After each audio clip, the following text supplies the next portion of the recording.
The depth does it again.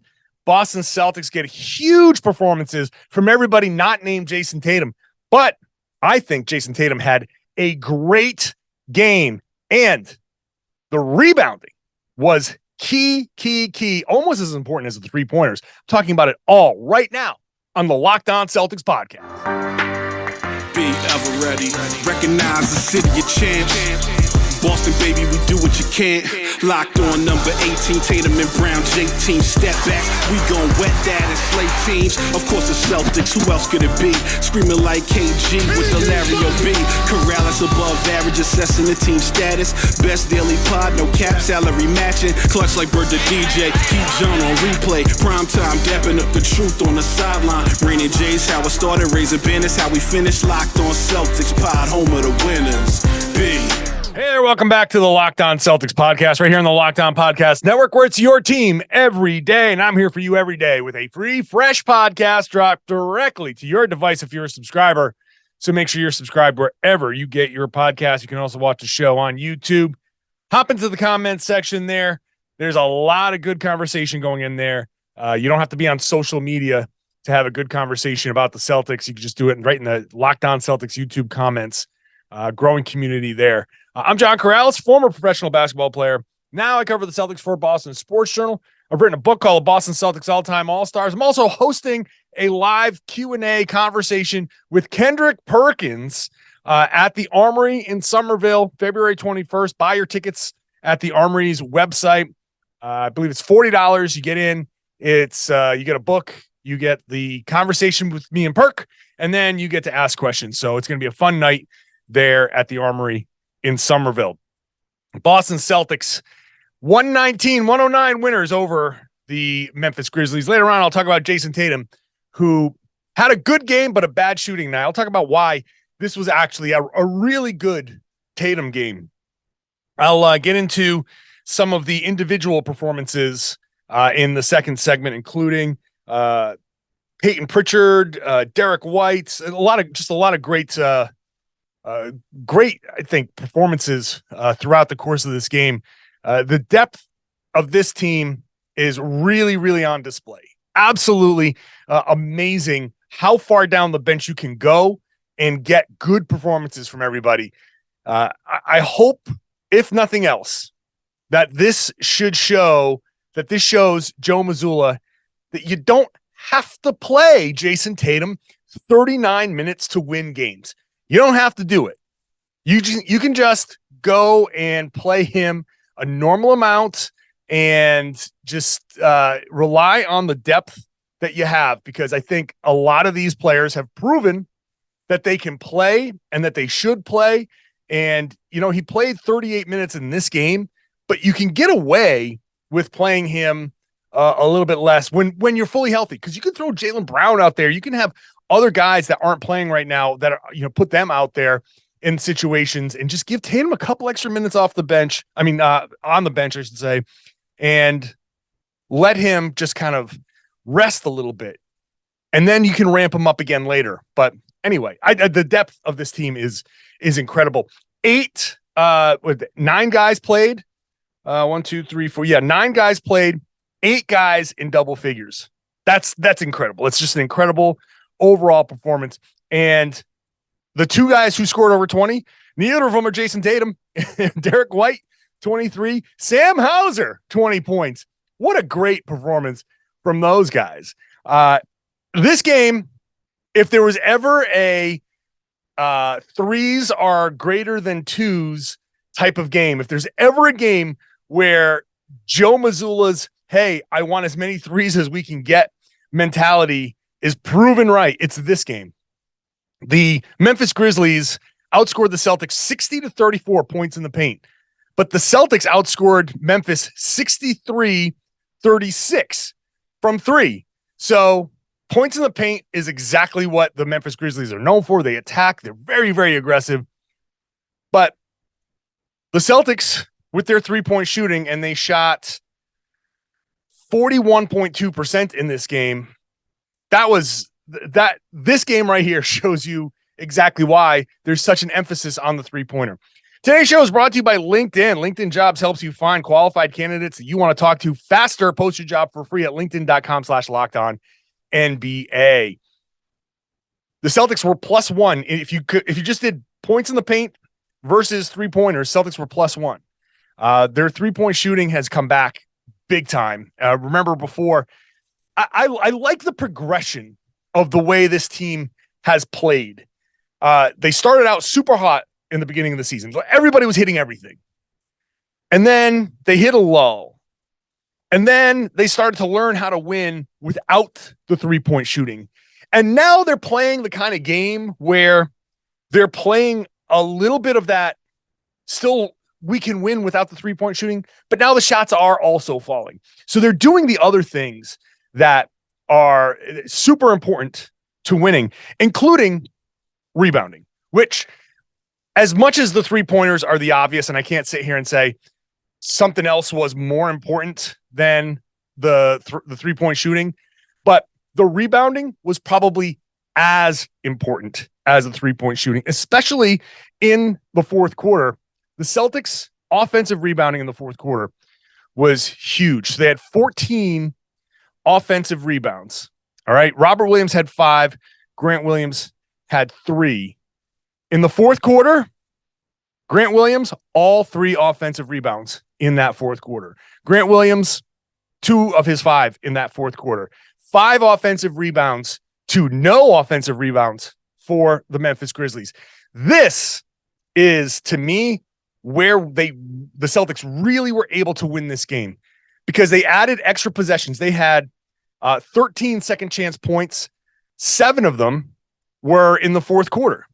They were able to pull away because of those second chance points, and they outscored Memphis 37-28 in that fourth quarter. So that was a big reason why the Celtics were able to get those extra shots. And a couple of those were 3-pointers.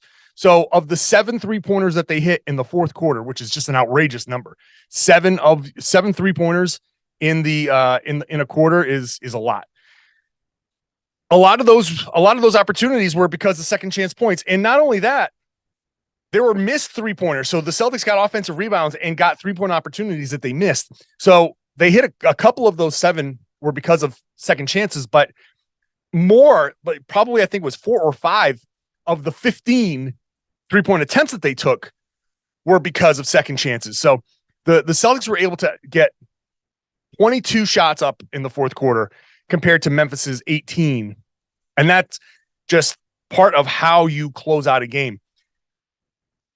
In fact, this is such a weird thing because I don't know how often, I haven't really paid attention to how often this happens, but the Celtics were able to win this game they took more shots, but they hit fewer. Memphis hit 42 shots to Boston's 39. But again, it was the type of shots. Memphis didn't do themselves any favors. They were 13 of 21 from the line. They were horrible from the line. Celtics in the first quarter, ton of turnovers. But they finished the game with 10. This is another part of where they were able to, how they were able to win this game. In the first quarter, the Celtics had 6 turnovers. 6 turnovers. I think it was for 15 points in the first quarter alone. The rest of the way, quarters 2 through 4, 4 turnovers for the Celtics. That is incredible to turn it around. And it was funny. I asked Robert Williams after the game, well, how do you turn off the turnovers like that? Because a lot of times when the Celtics get into that kind of that mode of, okay, we're committing turnovers, and it just keeps on going. It's hard for them to stop. But in this game, obviously they stopped. So I asked Rob, how do they do it? He said, holding each other accountable, cussing each other out a little bit. I'm like, whoa. All right. So that says a lot. These guys are able to kind of like get on each other and be like, all right, enough. Derrick White had one of the worst turnovers, just dribbling off his foot. And I think John Morant went in for the layup, or was it Desmond Bane? Really, really bad turnovers in the first quarter, but they turned it around. In fact, let's talk about some of these individual performances, because there's a lot to talk about with these individual guys. Later on, again, third segment, I'll talk about Jayson Tatum because I think he tied this whole game together. First, today's show is brought to you by LinkedIn. LinkedIn Jobs is something I kind of wish I had back in the day. I grew up in a small business, so I know the challenges of the small business. Hiring people is tough, and I was a hiring manager myself, so I've seen the pile of resumes. The thing about LinkedIn Jobs is you can hire qualified candidates more efficiently by matching open roles with people who have the skills, the values, the experiences to help you achieve your goals. It's like building a basketball team. LinkedIn Jobs helps you quickly attract the qualified candidates to your open jobs with targeting tools. So you get a bunch of people who fit your needs, who seem to fit your needs. LinkedIn goes beyond resume data by using insights from your job post, your company, and their 875 million member profiles. Put your post in front of the most qualified candidates. Then you can identify the most qualified candidates on LinkedIn Jobs, connect with them for free. They let you screen and rate the applicants based on your job qualifications. It's all right there on one platform. This is why small businesses rate LinkedIn Jobs #1 in delivering quality hires versus leading competitors. LinkedIn Jobs helps you find the qualified candidates you want to talk to faster. So post your job for free at linkedin.com/LockedOnNBA. That's linkedin.com/LockedOnNBA to post your job for free. Terms and conditions apply. Thanks for making Locked On Celtics your first listen every day. Make Locked On NBA your second listen every day. I host on Wednesdays with Jake Madison from Locked On Pelicans. It's a fun show. 5 days a week, just like this one. Covering the league. It's a great one. So check it out. Wherever you get your podcasts, it's also on YouTube. Individual performances in this game were, I mean, I need more than half an hour. This is going to be a 10-minute segment that'll rifle through these individual performances. Let's start with Sam Hauser. Sam Hauser scored 8 of the first 13 points. He's 6 of 11 from 3 in this game, 7 of 12 overall. Like I said, 20 points. He even had a steal in there. How about that? Hauser, in his last 4 games, is 19 of 33 from 3, shooting 57.5% from 3. After that long stretch of just struggling, he's back. He's on fire. I like Peyton Pritchard the way he put it, because Pritchard would have asked about it after the game, because it's like, you're a shooter. Can you explain slumps like that? And he's like, you know what? Honestly, you shoot 40%. He's so Hauser is shooting over 41% now, 41.5% on the season. That's elite stuff. And Pritchard had a good point. It's like, okay, that's 4 of 10. So you don't get many opportunities in this role, and you go out there and you score. You miss 1 or you miss 2, and then the next game you miss 2, and then it piles up. So you can go 3, 4, 5 games and miss 6 3-pointers, and then go 4 for 4, and then you're 4 of 10. So it's a matter of perspective, and it's, I think, a good way to look at it. The counterpoint is you got to be a little bit more consistent if possible. I would rather have him hit 1 for 2, 1 for 3. Okay, sometimes he's going to miss a couple, but then I'd rather have him go 2 for 4 or 3 for 4 and spread it out so he's just a little bit more dangerous. But regardless, that's nitpicking stuff. Hauser was on fire. He's been on fire. It's great to see him back. I loved when Joe Mazzulla started him against Detroit, and I think that kind of triggered, because that was the game where he started and played well and started. That was 4 games ago. Since that start, he's been on fire, 19 of 33, like I said. I think getting these starts has given him a bit of confidence. He said after the game, I think it's cool that I'm starting. It's super cool. And it is. I mean, he went from second round pick, or no, not even second round pick, undrafted. He struggled last year, was in the G League, and now he's starting games for the best team in the league. That's really cool. So his shooting has been phenomenal. Derrick White started off terrible. His first quarter, flush it down the toilet. He was horrible in that first quarter. And I was like, oh my, this is the opposite of the last game where he was just hitting everything. He missed a ton. He was turning the ball over. He really, really struggled. He had three turnovers in the game. And I think they all came in the first quarter. Let me just double check that. Two of them came in the first quarter. And it was just a rough stretch. But then he turns it around and finishes the game. So he finishes 8 of 20, 40% from the field, but 4 of 9 from 3. So he picked it up a little bit later. 23 points, another 10 assists. Just a phenomenal game from Derrick White, who just continues to be just great for the Celtics. No Malcolm Brogdon, no Marcus Smart, no Jaylen Brown, who, by the way, talked before the game, was really funny. He basically said, I'm not ruling out the All-Star game for one, which is actually good news. He's not ruling it out. He's looking forward to playing in the mask. He says it's cool. He didn't realize that Jayson Tatum had said, I owe him a car or something. He was really excited for that. He's not going to need surgery, obviously. So it's going to be a very kind of minimum absence for Jaylen Brown. But anyway, without those guys, Derrick White has been phenomenal, just phenomenal. And it's amazing. The depth, like I said, you hear every podcast talks about the luxury that they have to be this deep, to have 9 guys play and 8 guys check in with double figures. That's amazing. So Derrick White was just phenomenal in this game. Played 40 minutes. Seems like a lot. I didn't realize he played 40 minutes. I just looked at that. He played a lot. Al Horford, another great game for him. 3 of 3 in the fourth quarter. Hit a couple of huge ones. You could see him really celebrating, pumping his fist after a couple of those shots. That was a great night for him. 16 points, 9 rebounds, 5 assists. A great job all the way around for him. Who else here? Grant, like I said, Grant Williams, Grant and Rob, just for their offensive rebounding alone. Peyton Pritchard, we talk about the clutch plays that don't come in the fourth quarter. That end of first quarter, clutch. That was clutch because the Celtics were down 9 at one point.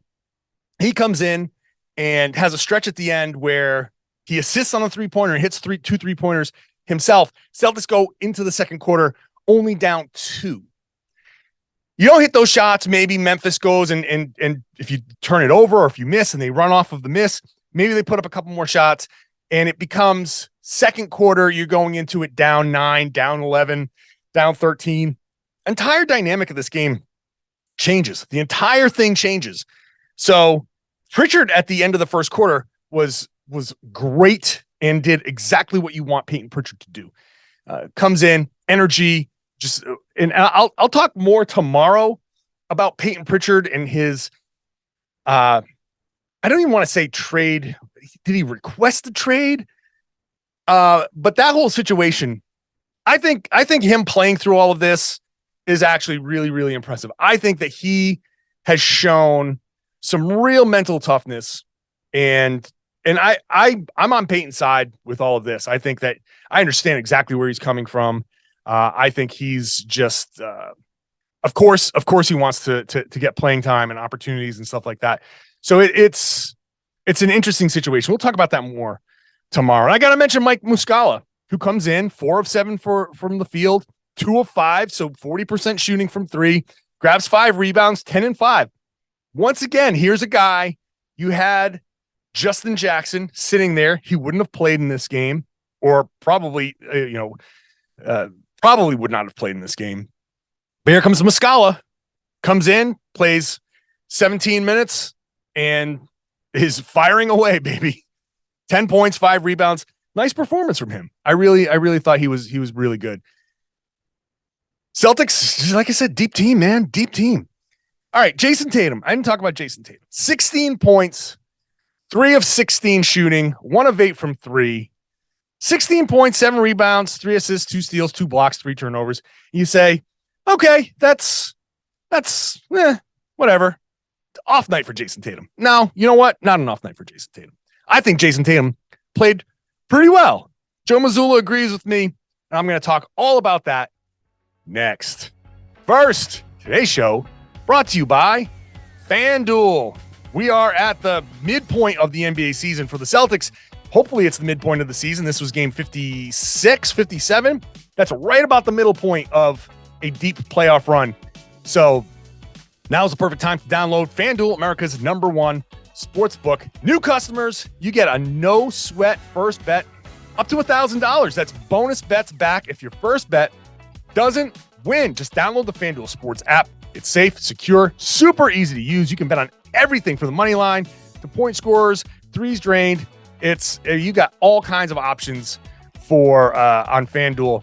You can bet on the Celtics at plus 270. So 2 and whatever that is to 1, 2.5 to 1, whatever that is in betting terms, to win the championship. They're the #1 team in the NBA, and this run is really, really helping them to solidify that. The odds are continually just getting it's almost even money.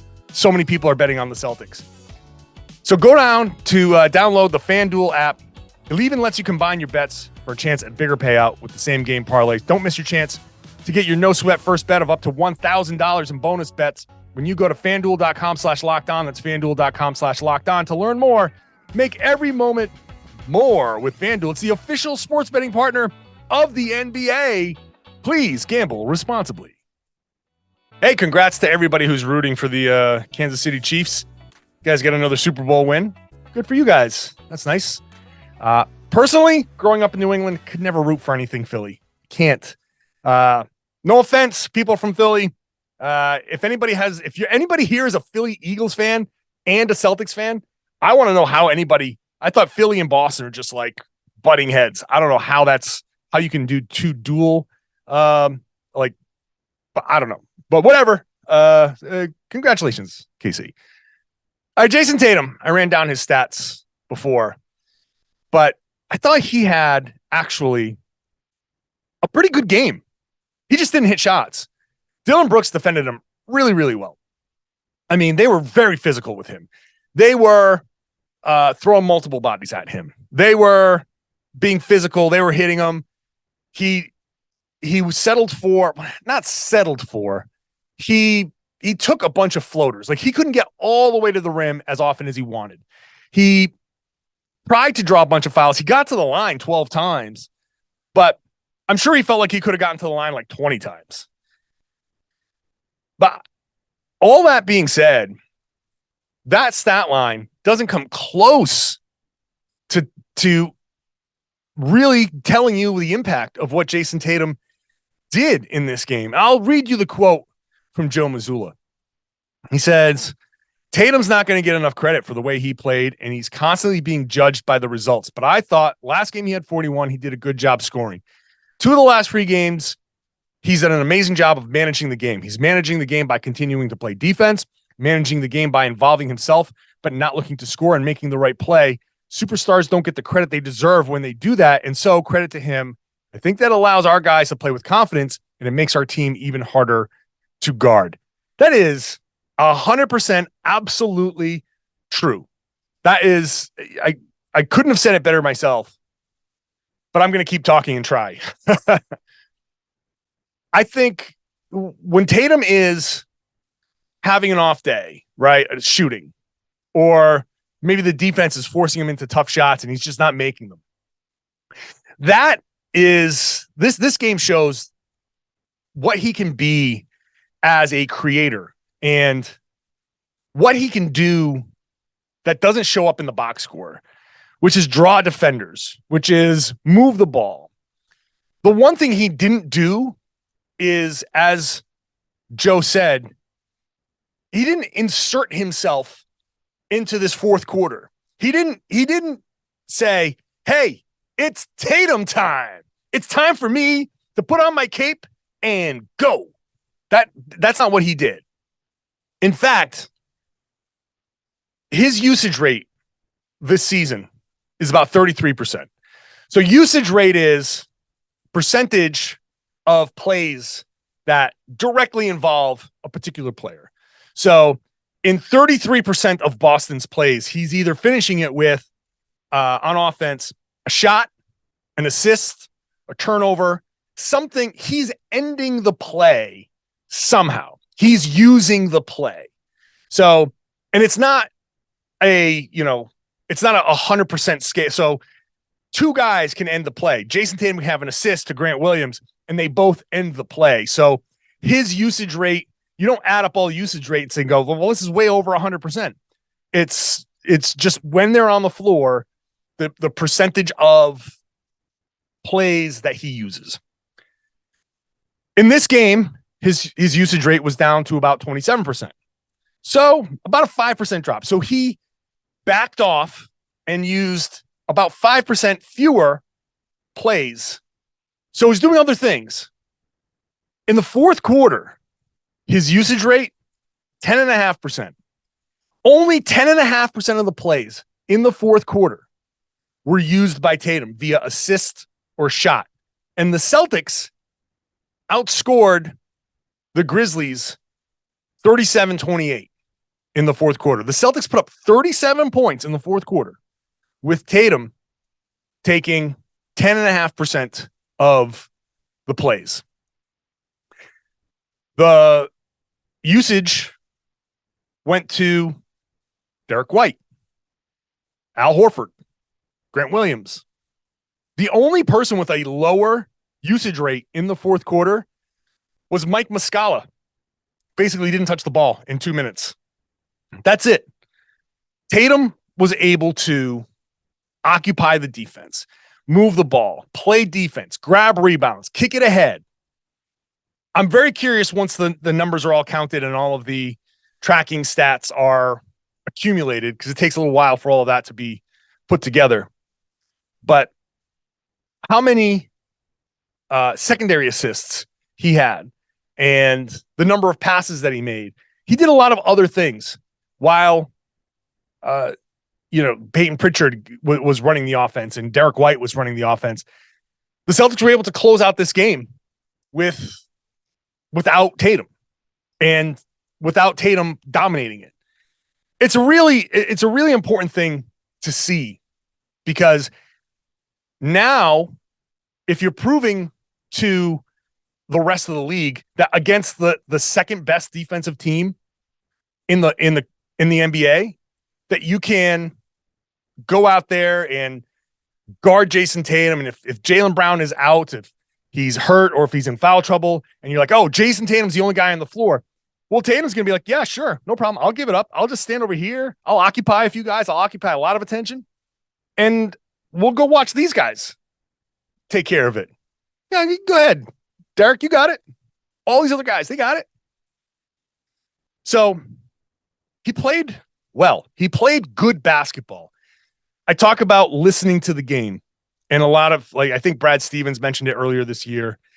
And it's one of those things that if you really pay attention, the game will tell you what it needs. And Jayson Tatum listened to the game. The game told him, this is what we need you to do. And for once, the MVP, the game said, we don't need you to score. What this game needs is for you to distract other people. Let these guys finish it. The right players finished the game. The right players made the shots. Again, shout out to Grant Williams for some huge offensive rebounds. Al Horford hitting threes down the stretch. Derrick White making big plays. Robert Williams with big offensive rebounds. I mean, the rebounding was great. Tatum had a couple of big rebounds. That's all it needed. That's all the game needed. I'm impressed. I'm really impressed by this stretch from the Celtics. I really am. This is 4 wins in a row. You remember after the loss to Phoenix, I said, look, this is going to be a big stretch. You can't go 3-3.